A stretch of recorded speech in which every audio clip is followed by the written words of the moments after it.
देखिए, इतिहास बदल नहीं सकते आप, इतिहास आप बदल नहीं सकते हो।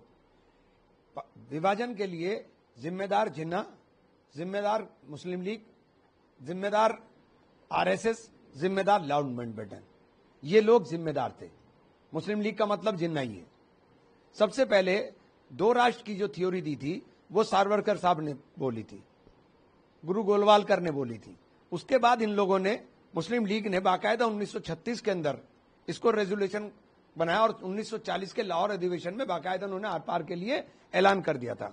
1941 के अंदर ए के फजलुल हक की सरकार में मिनिस्टर थे श्यामा प्रसाद मुखर्जी, डॉक्टर भगवान दास सिंध के प्राइम चीफ मिनिस्टर थे, मुस्लिम लीग के समर्थन से। कांग्रेस की फ्रंटियर की सरकार इन्होंने हटाई थी मुस्लिम लीग के साथ मिलकर के। तो ये और मुस्लिम लीग दोनों के दोनों गठजोड़ कर करके देश का बंटवारा कर रहे थे। और जब देश का बंटवारा हुआ, इन्होंने बापू को गोली मारने वाले कौन थे? बापू को गोली मारी। बापू की शहादत के बाद सरदार पटेल इनके ऊपर बैन लगाया, इस संगठन को बैन किया। और जो चिट्ठी सरदार पटेल ने लिखी थी, उस सरदार पटेल की चिट्ठी को पढ़ ले तो पढ़ने के बाद सब कुछ आ जाएगा। 52 साल आप इन्होंने तिरंगा नहीं फहराया, इन्होंने संविधान का अपमान किया, इन्होंने संविधान को विदेशी बता दिया, इन्होंने बाबा साहब के जीते जी बाबा साहब की शव यात्रा निकाली। तो ये क्या याद नहीं रहेंगी लोगों को? ये बातें सब याद हैं, ये बातें सब याद हैं। कोई बात ऐसी नहीं है जो इनकी कोई भूल गया हो। महात्मा गांधी का मुकाबला ये सावरकर से करने लगे। सावरकर का क्या मुकाबला महात्मा गांधी से हो सकता है? सावरकर का कोई मुकाबला महात्मा गांधी के साथ नहीं हो सकता।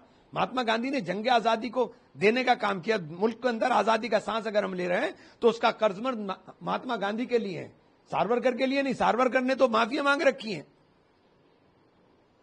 सर, लेकिन जिस तरह का प्रधानमंत्री ने आरएसएस की सराहना करते हुए उसको एनजीओ बताया, उससे आप सहमत हैं? ऐसा है, इस वक्त आरएसएस इतनी मजबूत हो गई है कि प्रधानमंत्री जी को डर लग रहा है। प्रधानमंत्री जी को डर सता रहा है 25 सितंबर का। 25 सितंबर के बाद क्या होगा?